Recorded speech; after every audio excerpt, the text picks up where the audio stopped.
Este é o último, o C-5 Galaxy, suficientemente grande para transportar 2 helicópteros, 6 autocarros ou 100 automóveis. O seu porão de carga é mais comprido que o primeiro voo dos irmãos Wright.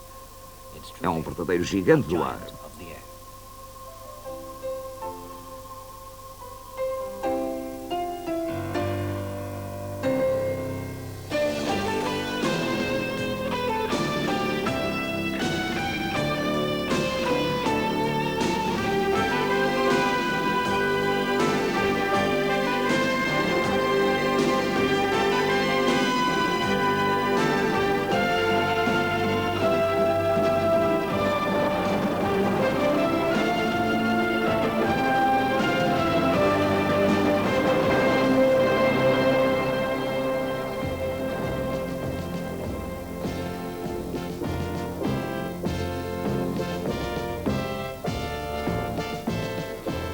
Desde que a aviação existe, que as aeronaves têm sido usadas como bestas de carga. Os militares, em especial, têm sempre precisado de um caminhão voador. Hoje, este é o burro de carga dos céus. O C-130, o sempre presente Hércules, usado por quase todas as forças aéreas do mundo ocidental. It'll do anything you ask it to do. It's a forgiving aeroplane. From a pilot's point of view, it handles remarkably well. You have an empathy with the machine. I've flown it now for nearly 5,000 hours, and I can't think of anything else that I'd prefer to fly.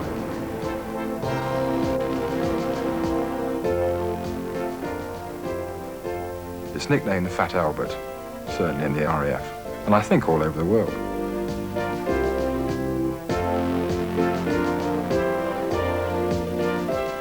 The Hercules and its type of aircraft allow an air force to move men and machinery relatively quickly to anywhere in the world, which gives the Air Force and the Army commanders a flexibility which not many aeroplanes can offer them.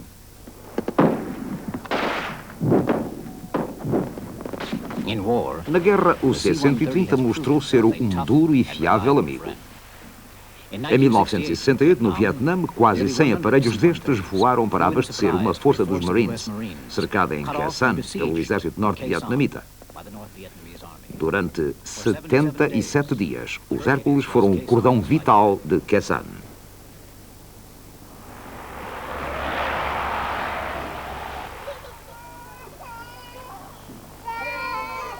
Na paz também, o C-130 mostrou o seu valor. Quando da fome na Etiópia, milhares de famílias estavam a morrer. Precisavam desesperadamente de alimentos. E precisavam deles já. Initially, our mission in Ethiopia was to move grain from the port of Assab to the 2 airstrips at Mekelle and Axum. We later expanded that to use the aircraft to its most capable, which was in the air drop roll, and to reach the people that possibly needed the food more than anybody else who was stuck way out in the highlands. The terrain is quite unbelievable. You're talking about the Grand Canyon on a fantastic scale. Highlands up to 10,000 feet that simply can't be reached by any other form of transport. Certainly not at the time that we could do it. We could do a 3/4 of an hour flight with 20 tons of grain on board, but the same journey would take a lorry 2 weeks. I briefed the mission. I knew what was expected and what we had to do. It seemed quite straightforward. 15 feet above the ground, 4 tons of grain, push it out at the back and go around again, do it again. And then you arrive at Ajibar West, 10,000 feet above sea level. Very mountainous indeed. There's a 200-foot ravine just before the drop zone, which means getting 15 feet right as you go over the lip is going to be difficult. Tremendous feeling of exhilaration. Navigator calls the red on. The load's pushed to the rear of the aircraft, and then with green on, out it goes.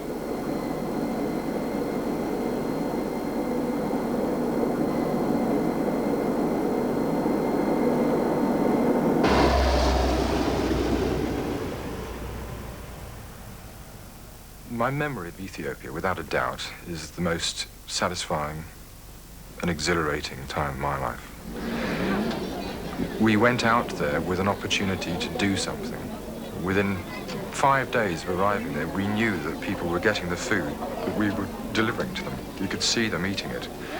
And I don't think anybody could be failed to be moved by that. I certainly wasn't.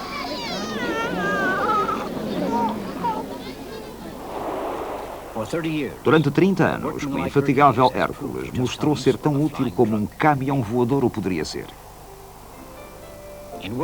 Na Primeira Grande Guerra, os estrategas tinham notado a necessidade de grandes aviões para bombardear, para transportar, para carregar. Mas os motores desses tempos não eram suficientemente poderosos para fazer subir os aparelhos com uma carga pesada. Uma bomba de 225 kg era o máximo que este Handley Page 400 podia transportar. Os desenhadores tentaram contornar o problema de várias maneiras. Em 1921, o italiano Caproni construiu este monstro, o triplo hidrotriplano, para ver se a solução era uma larga área de asa. A coisa voou 2 vezes e foi abandonada.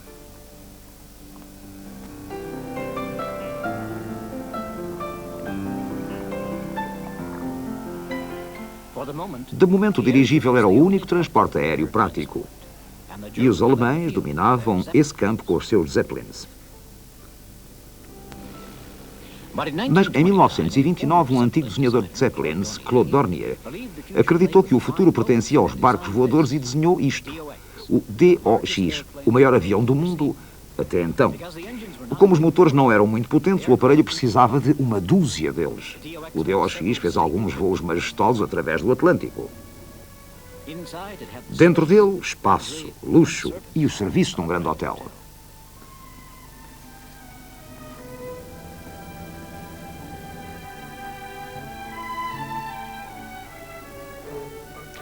Num dos seus voos descolou com 150 passageiros, 10 tripulantes e 9 criados de bordo.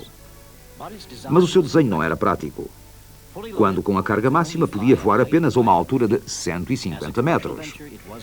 Como empreendimento comercial, não tinha futuro algum e só 3 foram construídos.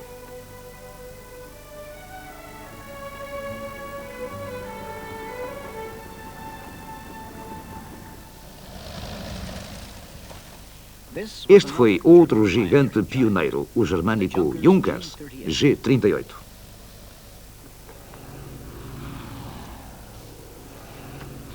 Tinha algumas características novas. A cabina dos passageiros estava dentro das asas. Mas precisava de tanta potência nos seus motores para voar que, apesar do tamanho, só podia transportar 32 pessoas. O que os transportes aéreos precisavam era de algo mais eficiente. E este foi o avião que os alemães apresentaram.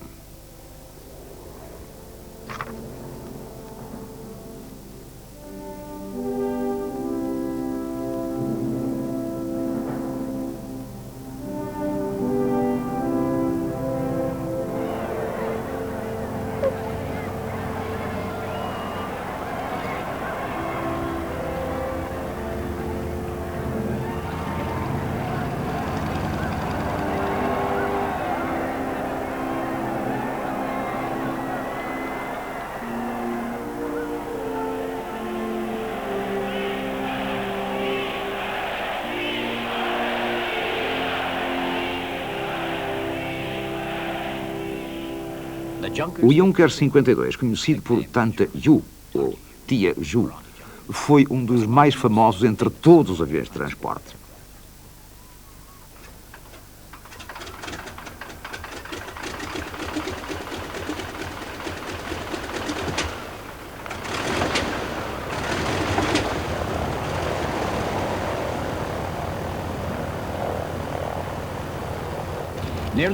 Quase 5.000 foram construídos. Nos anos 30, a Lufthansa e muitas das linhas aéreas europeias usavam-no para transportar passageiros. Esteve ao serviço durante 40 anos, mas o seu maior papel foi o de avião de transporte da Luftwaffe germânica. It was a terrific plane. It was built entirely of metal by Junkers and was such a safe plane that, as a pilot, you had the feeling of being in a very comfortable limousine. It was a great feeling, as a passionate flyer anyway, to fly this kind of plane, even into danger.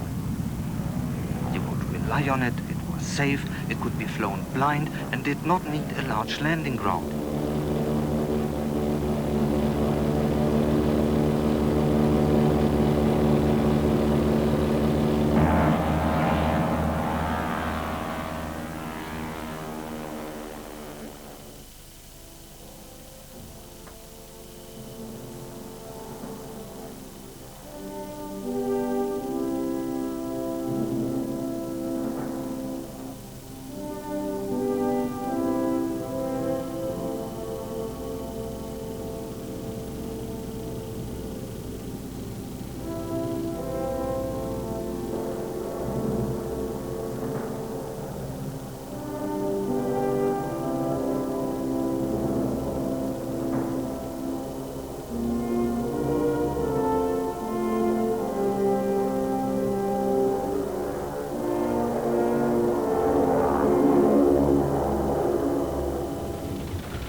Em 1936, começa a Guerra Civil de Espanha. Pela primeira vez, o mundo viu o decisivo impacto do transporte aéreo. Os Junkers 52 transportaram pelo ar 10.000 soldados marroquinos de África para a Espanha, em apoio de Franco, e mudaram o curso da guerra. 6 anos mais tarde, os Junkers geraram outra revolução militar na Batalha de Creta. It was the first big operation with the Junkers 52 in a role we had specially rehearsed, namely the dropping of paratroops. We knew that Crete was very strongly fortified, so we had to land taking advantage of the element of surprise. Although there were other smaller operations, Crete was the first major airborne assault, and it was well protected.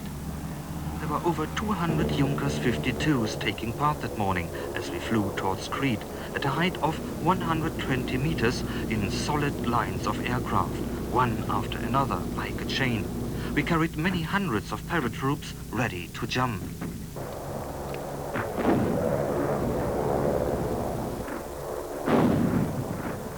We were greeted with a hail of ground fire. The English shot at our machines from all sides. It was a terrible experience. A luta foi muito equilibrada. Os alemães largaram 3.000 paraquedistas que, depois de combates muito duros, tomaram o aeroporto. Então foram transportados mais 22.000 soldados que obtiveram a vitória. Mas 170 Junkers 52 foram abatidos na operação. Apesar de todo o seu poder, o avião não era suficientemente grande para transportar as armas e blindagens vitais numa batalha moderna. Este era o equivalente aliado do Junker 52, o C-47, a versão militar do DC-3. 10.000 destes animais de carga foram construídos e alguns ainda andam nos varais. Durante a guerra transportaram tudo e foram a toda a parte. Deram aos comandos uma nova dimensão: mobilidade. O transporte aéreo tornou-se elemento essencial da guerra em curso.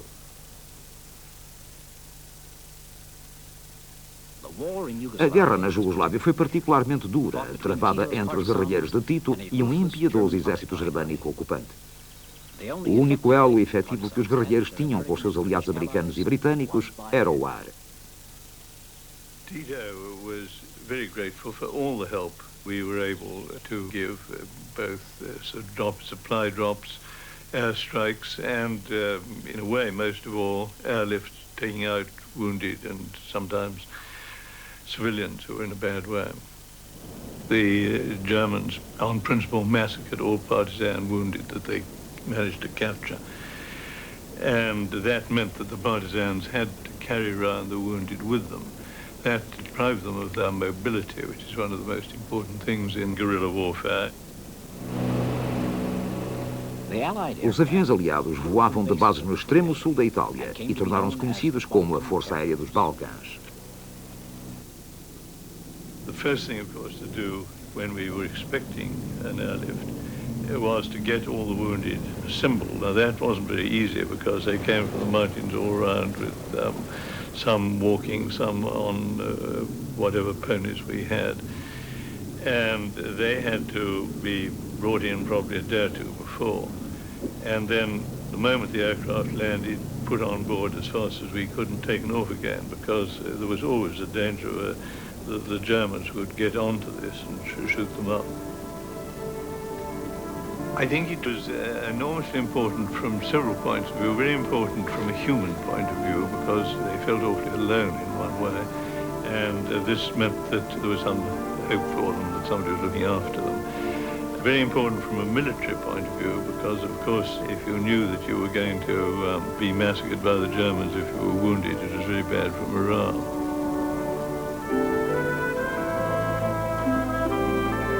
A lot of the wounded were people I knew personally, and I found enormous satisfaction myself in being able to help in this way.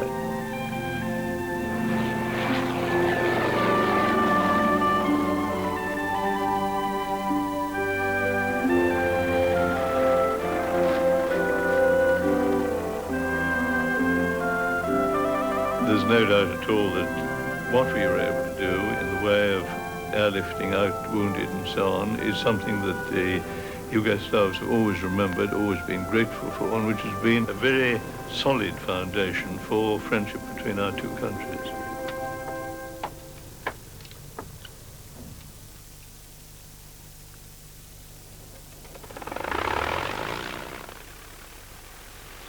Do outro lado do mundo, na China, havia outro grupo de combatentes apoiados pelo C-47. Eram os Tigres Voadores, pilotos voluntários americanos que voavam em Kitty Hawks contra os japoneses, em apoio do exército chinês.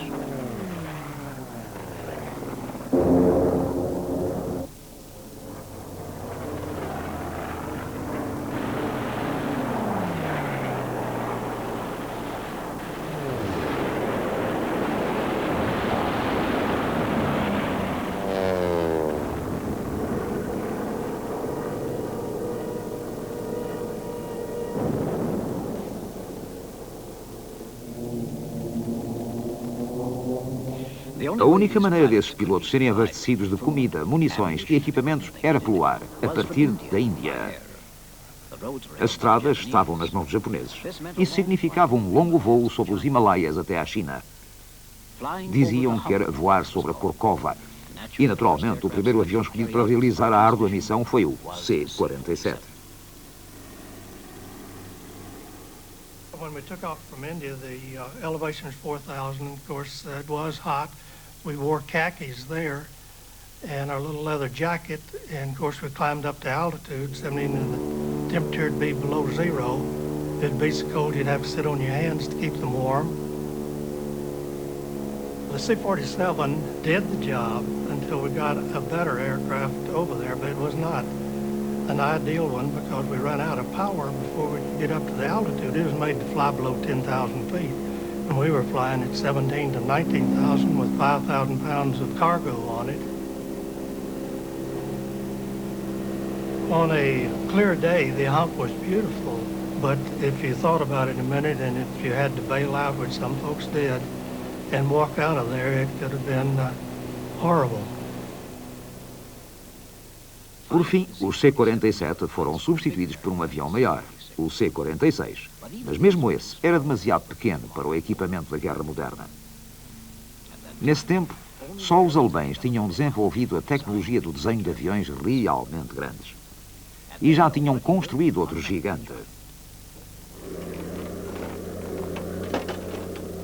After it had been recognized that the Junkers 52 was not suitable for transporting large cargoes, it was thought necessary to build a giant glider, the ME-321. It would then be possible to effect landings on a much grander scale than before. As a landing in England was then being planned, we hastened to build this massive glider, rated to carry one of our 20-ton Panzers and deliver it right up to the battlefront.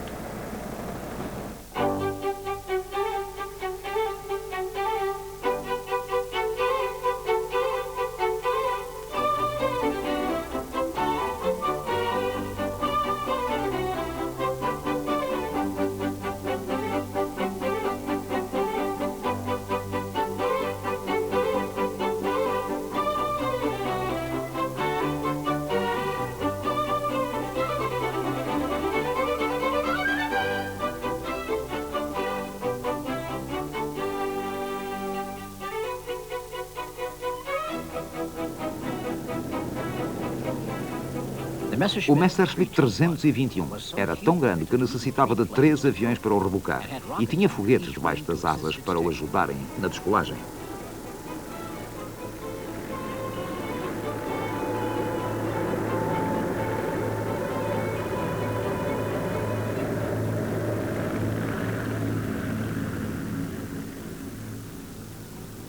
Quando a invasão da Inglaterra foi posta de parte, a ideia do planador foi abandonada e foi decidido pôr motores no avião.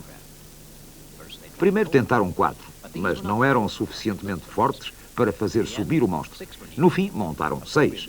Adequadamente deram-lhe o nome de Gigante e construíram-se 200. As I stood for the first time under this bird, my heart sank. I had no idea how this aircraft could possibly fly. A steel frame with fabric wrapped around it.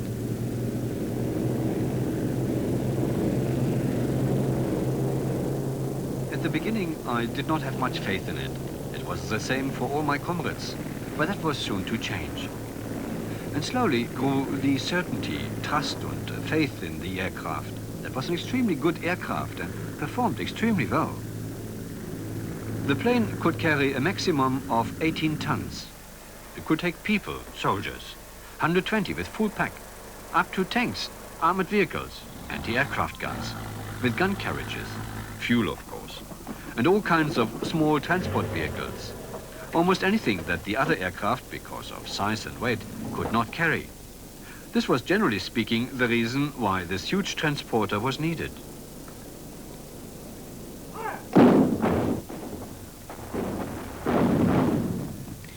A luta no norte da África corria muito mal para os alemães. O Africa Corps, acossado pelos britânicos, necessitava desesperadamente de abastecimentos, mas o Mediterrâneo era dominado pelos aliados. A única maneira de transportar materiais para a África era pelo ar. Era missão para o novo Gigante. We took off at 9 o'clock our time, flew first west, roughly level with Rome, then turned towards Sardinia and towards Algeria. We were 3 machines together. It was a beautiful day. Suddenly, without warning, the shooting began. I had no idea whether it was our gunners behind me in the fuselage or perhaps our mechanics or radio operator, but I soon found out it was an enemy aircraft. We suddenly saw these 3 lumbering aircraft in front of us. The microphones had cracked open and the adrenaline had started to flow and everyone was a bit jumpy, and but then we realised that they were in fact 323s. We'd seen them many times before. So we gradually closed on them to attack. And then as we drew level with them, the mid-upper gunner started to open fire and we could see the tracers pouring into him. I could see the shots rushing past me, to the right, to the left of the cockpit, and a few seconds later I knew we had been damaged. Suddenly, this great lump came off the mid-upper section and he keeled over and went straight into the sea. I must have blacked out for a few seconds when we hit. When I came to, everything was burning. The oil was burning. Of the Marauder, I could see nothing. O Gigante era lento e vulnerável, mas no seu tempo podia gabar-se de ser o maior avião operacional do mundo. No entanto, do outro lado do Atlântico, os americanos estavam a desenhar um aeroplano 10 vezes maior.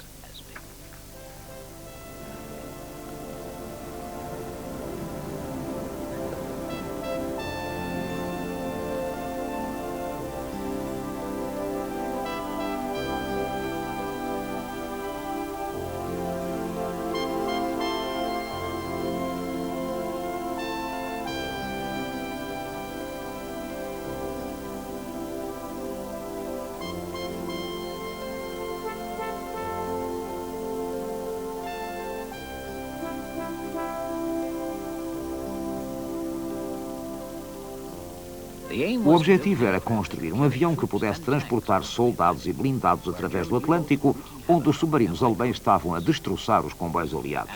E o homem contratado pelo Departamento de Defesa para desenhar e construir esse formidável avião era o excêntrico multimilionário Howard Hughes. Era um homem que pensava em grande, mas dava atenção aos mais pequenos pormenores. Embora o seu contrato tivesse sido assinado em novembro de 1942, o aparelho só começou a ser construído em 1944. Então, a ameaça dos submarinos já fora vencida e o avião já não era necessário. One of the largest airplanes ever built of wood, completely of wood. The only metal in that was metal fittings and things like engine mounts and engines and that sort of thing. And of course, hydraulic system, the controls and the tubing. But basically the whole structure was wood. And beautifully done, just beautiful cabinet work in it.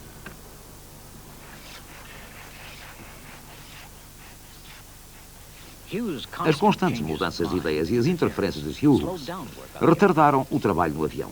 Por fim, Washington cansou-se e cancelou o projeto. Mas uma vigorosa campanha de Hughes nos bastidores valeu-lhe uma concessão. O governo acordou em que o aparelho seria completado. 2 anos depois, as secções do barco voador estavam prontas para serem transportadas para o estaleiro de montagem em Long Beach. Well, at the beginning of the moving crew were the most efficient crew I had ever seen. They didn't seem to have to talk to each other. Each one knew exactly what he had to do. They obviously were going very slowly, and the streets were just lined with people. So as they went down the roads, they had to first of all clear traffic, and secondly, take down telephone wires and then put them right back up.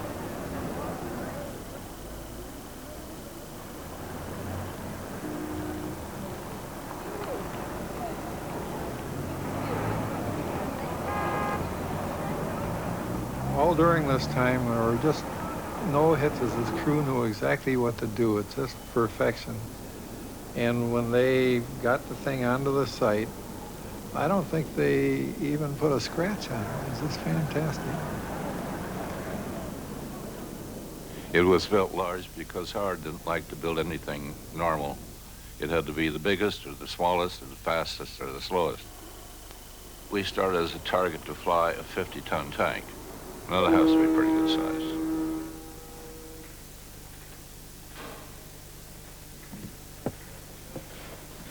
He was a perfectionist, but he couldn't make up his mind. He wanted to keep hassling around until he got the absolute best. He sat in the cockpit for hours and hours and hours, moving his little parts around to get the instrument panel just the way he wanted it. But as a man, I enjoyed working with him very much. As demoras contínuas causaram mal-estar em Washington. A construção devorava largas somas de dinheiros públicos. Hughes foi chamado a uma comissão do Senado que investigava o projeto. O seu presidente, o senador Brewster, estava preparado para lhe fazer guerra. Mas, na frente das câmaras, Howard Hughes estava pronto para o combate. Senator, may I ask a question? Well, now, if you'll just wait till I issue a subpoena for Mr. Mars, I've asked you whether or not you would produce him, and you said you didn't know, as I understand it. I don't remember if that was my answer. Well, what was your answer? I don't remember. Get it off the record. Well, now, Mr. Hughes, I'm asking you what your answer was. And we're not going to have this bickering back and forth. You are before this committee, and you're going to answer the question. You asked me just now about a reply that I made. My answer is I don't remember. Now, the man is taking it down there. Well, I'll ask you again. What? Will you bring Mr. Mars in at the 2 o'clock session? No, I don't think I will. Will you try to bring him in? No, I don't think I'll try. I've put the sweat of my life into this thing. I have my reputation rolled up in it. And I have stated several times that if it's a failure, I'll probably leave this country and never come back, and I mean it. Em 1 de novembro de 1947, o gigantesco barco voador foi finalmente dado por pronto. Hughes preparou-se para fazer com ele os testes na superfície, sem descolar. O avião era oficialmente designado por Hércules, mas já era conhecido por toda a gente como o ganso de casquinha. Obviously, flying crept in all of our minds because of the Senate investigation and the impact it would have. I was sitting in the co-pilot seat. We had, I think, 4 newspaper reporters aboard, and of course the Hughes crew. There were about 40 people aboard when we started the taxi. In the first taxi run, Howard had us looking out the windows and looking for logs and debris, and the only one who saw anything at all was Howard. He had better eyes than we did. And that run was about 35, 40 miles an hour, and everything seemed to be functioning well. Depois de outra corrida mais rápida, Hughes preparou a tripulação para mais uma. And then he kind of casually turned to me and he told me to put the flaps down to 15 degrees, and that's takeoff position.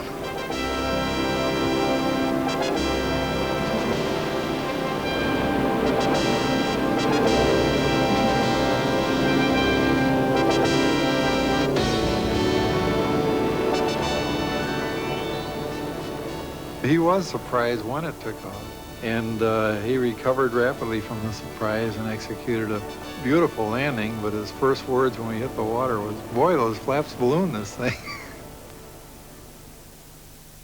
I think Howard intended to lift it off a few feet just to prove that it would fly. But I don't think he really intended to lift it off as high as he did. I was alone with him. We're riding back to L.A. I said, Howard, did you mean to take that off today? And he looked at me. You'll never know. And I don't know to this day. I don't think anybody else does. O Ganso de Casquinha nunca voltou a voar, mas continua a ser o maior avião alguma vez construído. Com a paz na Europa, veio a Guerra Fria, que a atingindo o ponto de ignição em Berlim. A cidade estava isolada, no coração da Alemanha de Leste, acessível do Oeste somente por estradas especificadas ou ao longo de 3 corredores aéreos. Em 1948, os soviéticos fecharam as estradas e estabeleceram o bloqueio. Em resposta, a América e a Grã-Bretanha criaram uma enorme ponte aérea para abastecer os setores ocidentais de Berlim. A cidade precisava diariamente de 5.000 toneladas de provisões, somente para sobreviver. Tudo tinha de ser transportado pelo ar.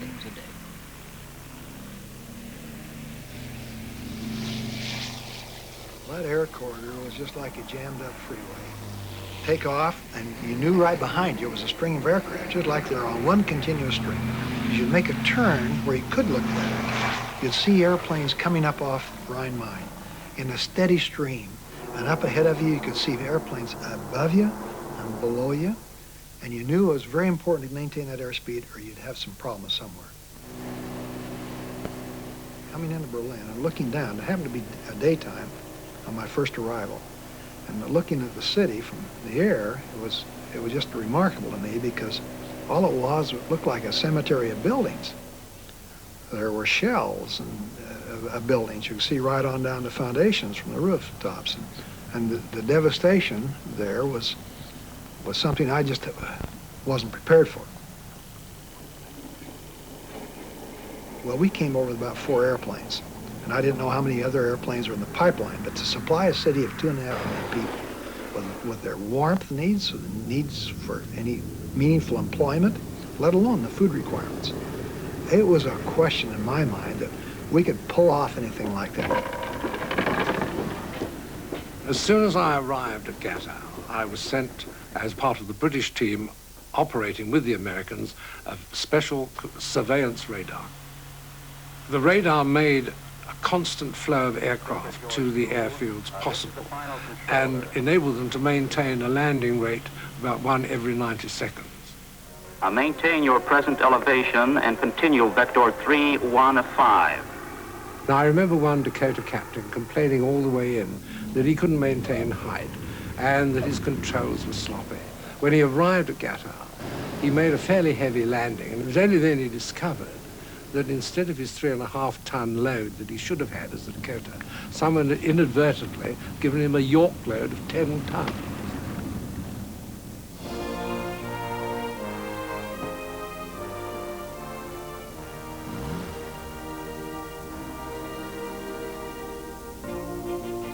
Os aviões chegavam pelos corredores norte e sul e saíam pelo ocidental. Desciam num dos 3 aeródromos de Berlim, no setor ocidental, ou nos lagos de Berlim. O ritmo era incessante. Aviões a chegarem e partirem numa corrente ininterrupta. Se um piloto falhava a aterragem, não tinha uma segunda oportunidade. Tinha de voltar de imediato. Por vezes, as coisas corriam mal.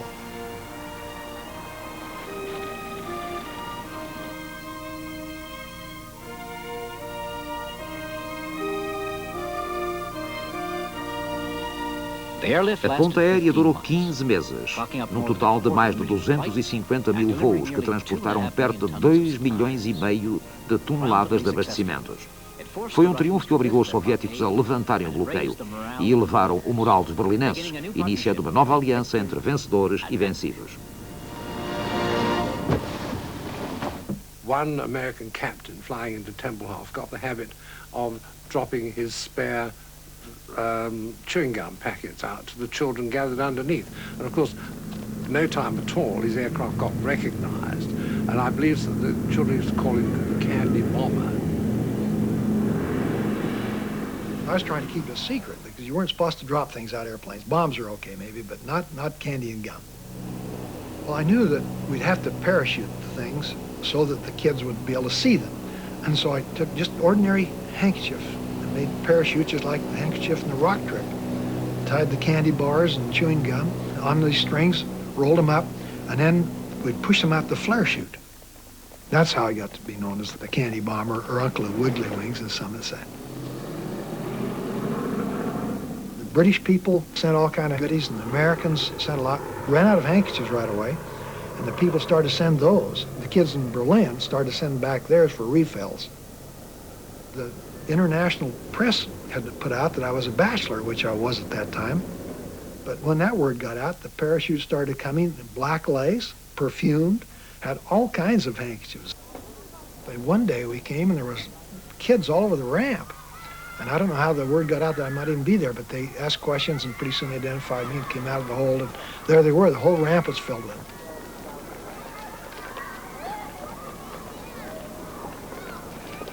The thing I remember best about the Berlin airlift, that feels good to me, is working together with people we tried to destroy.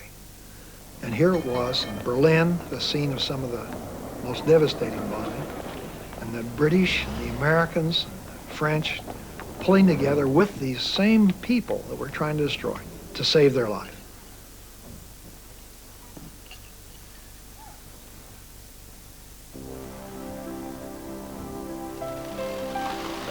A ponta aérea de Berlim mostrou mais uma vez quanto seria útil um avião realmente grande. Os britânicos já estavam a construir o Bristol Brabazon, de 8 motores, o maior avião terrestre alguma vez construído no Reino Unido. Mas, como todos os seus antecessores, não tinha potência bastante e depressa foi posto de parte.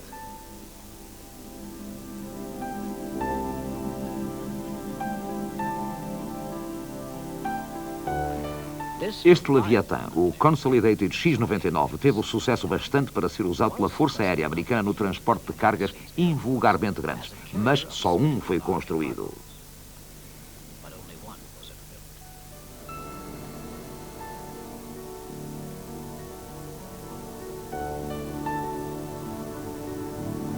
O que esses grandes aviões necessitavam para funcionarem eficientemente era mais potência, e com a invenção do motor a jato, tiveram-na finalmente. Designers of aircraft always want more power, but they also want lower fuel consumption. And a propeller was just about at the end of its line. There couldn't be any more further thrust out of it. And so the invention of a jet engine was the ideal way to suddenly provide enormously more power, but also at a higher fuel consumption. The J-79 was the first engine where the fuel consumption was dropped so dramatically because of higher pressure ratio inside the engine. 20 anos de desenvolvimento dos jatos tinham finalmente produzido um motor que resolvia o problema da potência. Foi o passo em frente que criou uma nova geração de grandes aviões.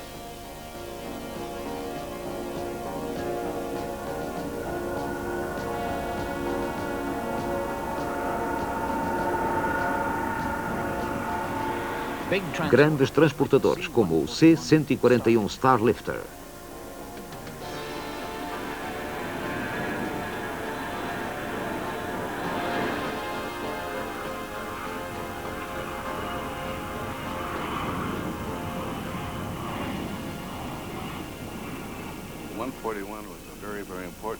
Because it's the first time we ever designed a military strategic airlifter. The jet age brought to us what we've been looking for so very, very long, and that is speed, long range, heavy payload. That's what airlift requires, and that's what the jet age ushered in for us. And the 141 was the first jet airplane designed to do a military airlift job. And a superb machine it is.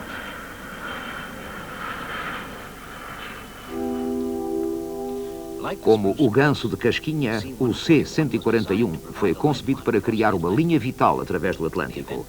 A seu tempo, permitiu estabelecer uma ponta aérea sobre o Pacífico, transportando jovens americanos para a Guerra do Vietnã e trazendo-os de volta, vivos, em macas ou mortos em sacos.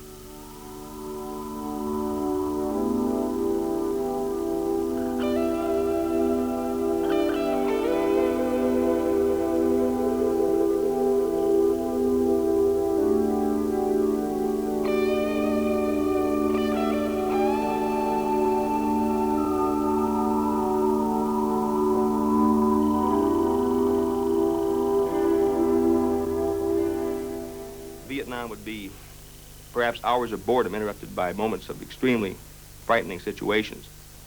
We've been doing ambush operations off a major highway northwest of Saigon, and at one point I walked back, and as I was approaching the edge of our ambush position, an enemy soldier opened up from a concealed position and got me.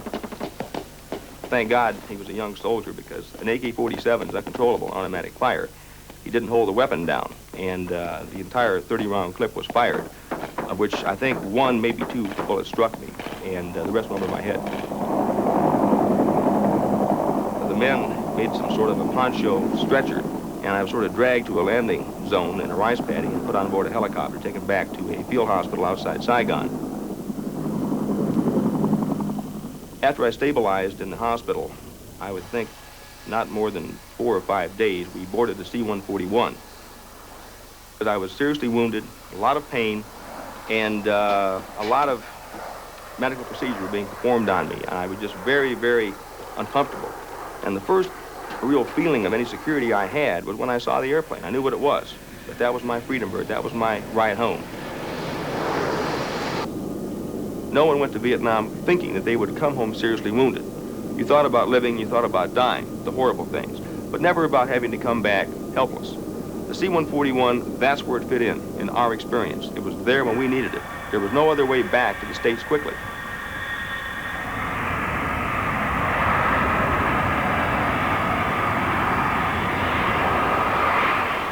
I think that the largest misconception of Vietnam was that going into combat was the worst part of the deal. It was not. Coming home was the hard part.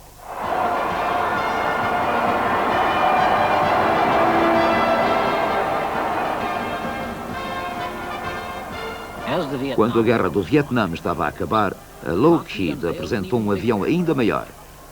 Tão grande que 17 deles teriam carregado tudo o que tinha feito a ponte aérea de Berlim.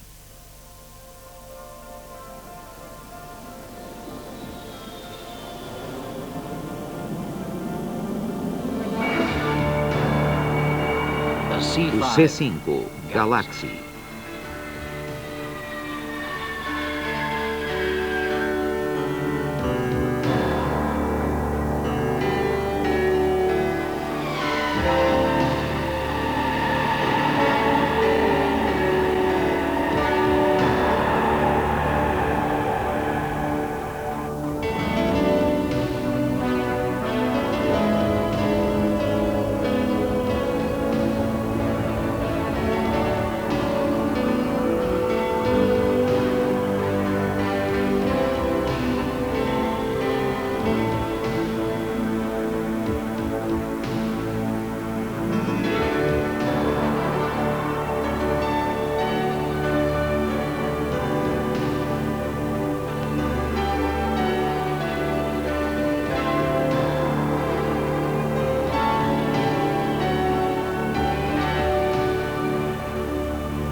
C-5 was designed to be able to transport all elements of all Army divisions over long intercontinental distances and literally land them anywhere in the world.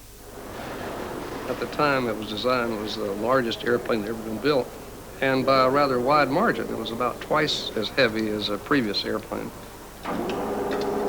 There are a lot of ways to characterize the C-5. One is that the main cargo compartment will hold 6 Greyhound buses.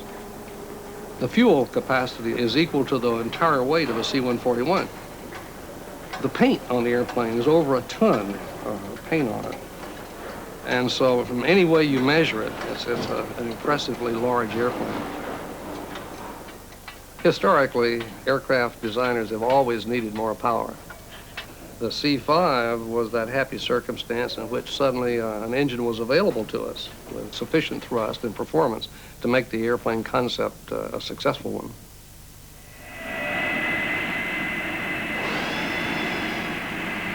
Esse motor foi o TF-39, o primeiro jato com auto-bypass.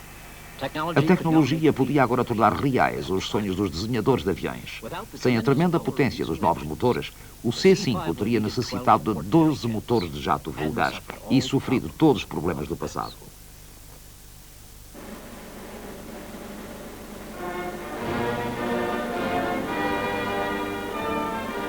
O piloto do primeiro voo de ensaio do maior avião do mundo foi Leo Sullivan. I received lots of letters and quite a few phone calls asking me if I had my right senses about me in order to fly the aircraft. Some of them felt that it would never fly. We know it will never fly. God didn't mean for it to fly. Other people said that we were going to die in the aircraft because nothing that big should go in the air. We had said we'd fly that morning, come in at 6 o'clock, and we'd fly when the airplane was ready. We taxied out to the end of the runway, and we did take off exactly at 7:47. It wasn't planned, however, it worked that way, and it is kind of ironic in the situation that we were in where we were competitors for a program, and of course, Boeing's done beautifully with their 747 aircraft since. 303, wind up, clear for takeoff.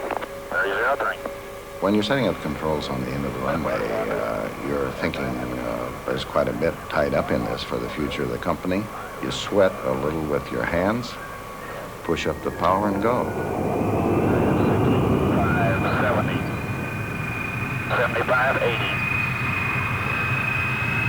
90, 100, Roger, 110, 120, We rotated right where we were supposed to and flew off just as beautifully as anything in the world. Airborne. Airborne. Oh, good. The one thing that was very noticeable was the smoothness and the ease at which the aircraft flew.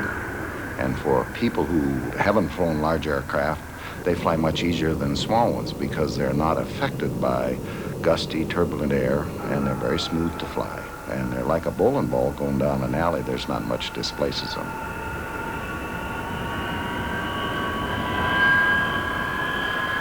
The C-5 represented to Mac the first opportunity to take integrated fighting forces together with their important firepower and deliver it to the point of battle. We never could do that before. So the C-5 gave us the capability of saying, okay, United States Army, United States Marines, United States Air Force, we'll move you with the firepower you need to gain and hold ground, and then we'll resupply you. Na verdade, foram os israelitas perigosamente pressionados na guerra do Yom Kippur quem primeiro beneficiou da prodigiosa capacidade de transporte do C-5.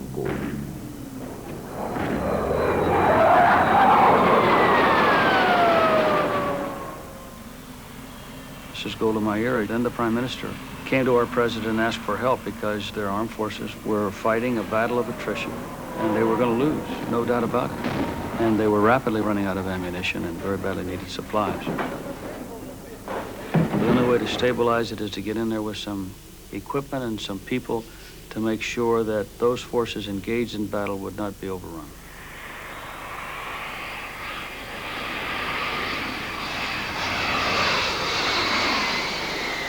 We found ourselves in a very difficult international position. We would certainly have liked to have done that airlift just with commercial airplanes. It would have been much more acceptable to the world. But we found that the commercial airlines, first of all, couldn't do it with some of the very heavy equipment. And those that did have some limited capability to do what was needed were not terribly interested in it because of their relationships with not only Israel, but with the Arab world. And they didn't want to get embroiled in a very, very difficult political situation. So the only people that then could do it were was the Military Airlift Command, our airplanes. As armas e equipamentos transportados nos C-5 em resposta ao grito de socorro de Israel tiveram um impacto decisivo na guerra. Foi uma impressionante demonstração de que os anteriores estrategas militares tinham sempre afirmado que um grande avião poderia fazer. Yom Kippur without any question in my mind, demonstrated the need for military airlift that is long-range, high-speed, responsive, and capable of carrying military equipments.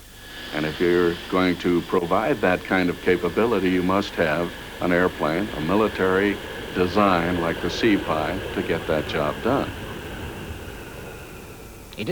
Foi uma lição que outros aprenderam. Hoje, o maior avião operacional do mundo já não é o C-5, mas o Antonov 124 soviético, apenas por alguns decímetros.